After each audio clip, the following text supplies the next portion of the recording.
I wonder if I should get that. Nah. Alright, time to make a review video. Wait, I said I wasn't getting this. Nah, no one will remember. No one will remember at all.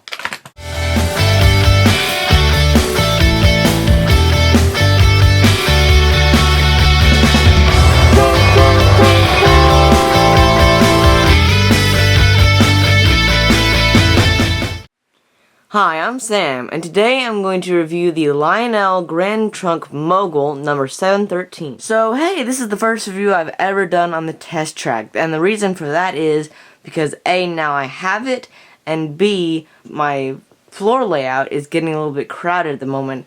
I can still run trains there and film them running, but it's getting a little bit hard to do reviews like this on them, so I'm going to do the review here on the track, and then I'll move the train to my floor and I can run around. So Lionel released the Moguls back in their 2016 Volume 2 catalog. Their length is 16 inches. They have a minimum curve of 0.31. There's only one smoke unit, and that controls the stack smoke. There's no whistle steam, just because this is a very small engine. It's only 16 inches long. They did many different paint schemes. They did a Boston and Maine, the Grand Trunk, as you see here. They did Everett 11, I think I'm pronouncing that correctly. They did a Rutland version, a Central Vermont, and a Delaware, Lackawanna, and Western. Now, the 713 is a real engine that is being displayed currently. Now, I'm not going to go into too much detail about that, because at some point I'm going to get something wrong, and someone's just keep bugging me about the fact I got this one fact wrong. So, the 713 is a real engine stored somewhere, and you can see it on display. So, before I go into the more detailed review, I'm going to say that some people have been having troubles with their Moguls, that they'll be a little bit jerky at slow speeds. Mine is, but it's not a huge deal for me. Alright, here's a look at the front of the locomotive. As you can see, we have a nice pilot detailing here with the cow catcher. There's a dummy O-scale coupler, and Lionel did package a scale dummy O-scale coupler to go with it if you wish to double head this engine. Then above that, you have the 713 number plate with a lighted number board and a lighted headlight. And by the way, this does not open like most steam engines Lionel does. The front will open up and you can see some of the wiring. Well, this one does not. So if you like that feature, well, you're not going to get on this engine. Sorry about that. I was a little bit surprised when I found that out, but also at the same time, it's a very small engine. So, you know, maybe they had to take that one feature out. I don't know if they've quit doing it, but it's not on this type. Moving back, we have some nice detail on the wheels and some pipes above that go across the whole length of the engine. And then in the back here, you can see one of the crew figures with the number and a few letters underneath that. Here's a look at the top of the locomotive. Not much. You have a bell here, you have a whistle, the dynamo, and a couple of domes, and that's just about it. And here is the underside. You have 3 pickup rollers, 2 here and 1 here. Here you have the program run switch, and then on the other side you have your smoke on-off switch. Here's the back of the engine. You can see we have the 2 crew figures, some very nice insides. So with the firebox, you have the light there that flickers, but then you also have a light that's shining underneath that's flickering as well, which is kind of giving the effect of the ash pan. Okay, here is the tender. There's really not much to show here. Besides the Grand Trunk logo, there's some rivets along the side, and that's about it. It's a really small tender. On the back here, you have the 713 number, and then it also says 4,000 gallons, 7 tons. I guess that's as much as it can hold. The light back here is also illuminated when you reverse, so that's really cool that Lionel did that. Then you have a little opening switch here that reveals the master volume control. And on the underside, you have an LCS sensor track, which, by the way, the engine does not come with a module. The Mogul does not have a module.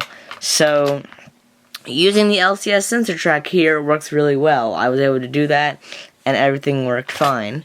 Here's the top. You have a nice coal load, and then on the front, you have a little bit of coal spilling out here with some nicely detailed cast-in doors. Okay, let's go ahead and start her up. This is the yard office. Do you read me? I copy that. Over. Get her set up running. Your train will be ready at 17:30. Over. Yes, sir. We'll fire her up. Out. Okay, here's the whistle, and I really like the whistle on this engine.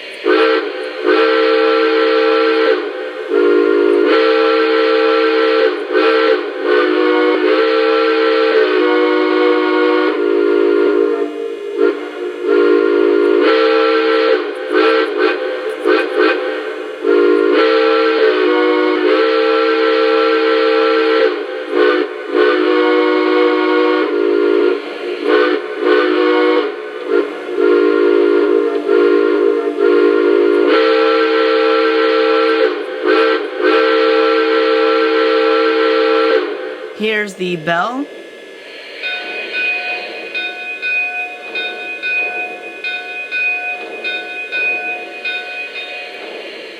Here is the steam blowdown effect.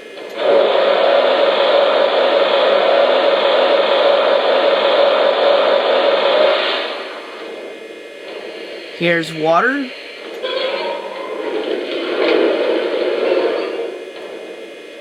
My water's full. Over. Roger that. And here's coal filling up the tinder.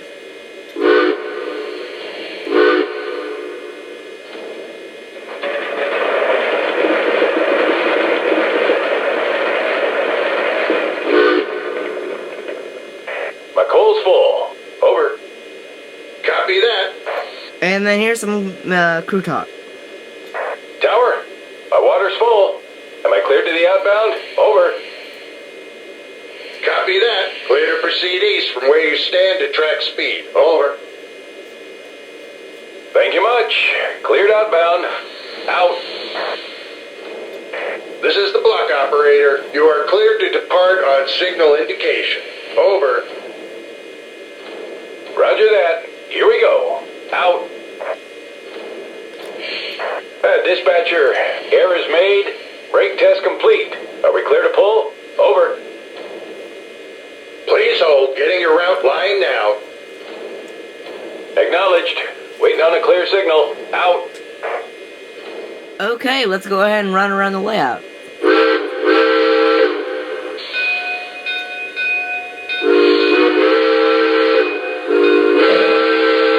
Dispatcher, train is outbound. Over. Copy that. Have a good run. Out.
Also, one other cool feature about this engine is you'll notice the tender is very small. It's only like 7 inches long. And in the Legacy remote, if you have the LCS sensor track, you will have the fuel and water things. And a very cool feature is that the water goes down very quickly. Now, I don't know if this is for every Legacy locomotive, but especially on this locomotive, it goes down very quickly. I don't know if Lionel did that on purpose or not, but it's a very cool feature.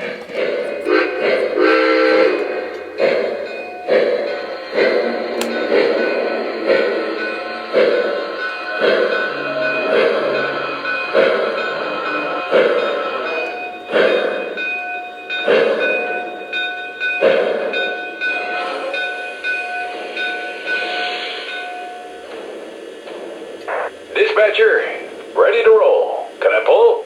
Over.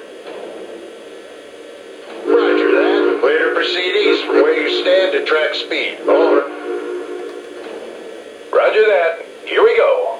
Out. Dispatcher, we're done for the day. Out. Okay, I hope you guys enjoyed this review. I got this engine from Legacy Station. You can visit them on the web at www.legacystation.com. And my good friend Mark at MPT765 was the person who recommended I should get this engine. Shout out to him. Also, shout out to Ryan. And that's about it for this video. I'm Sam, and I'll see you next time.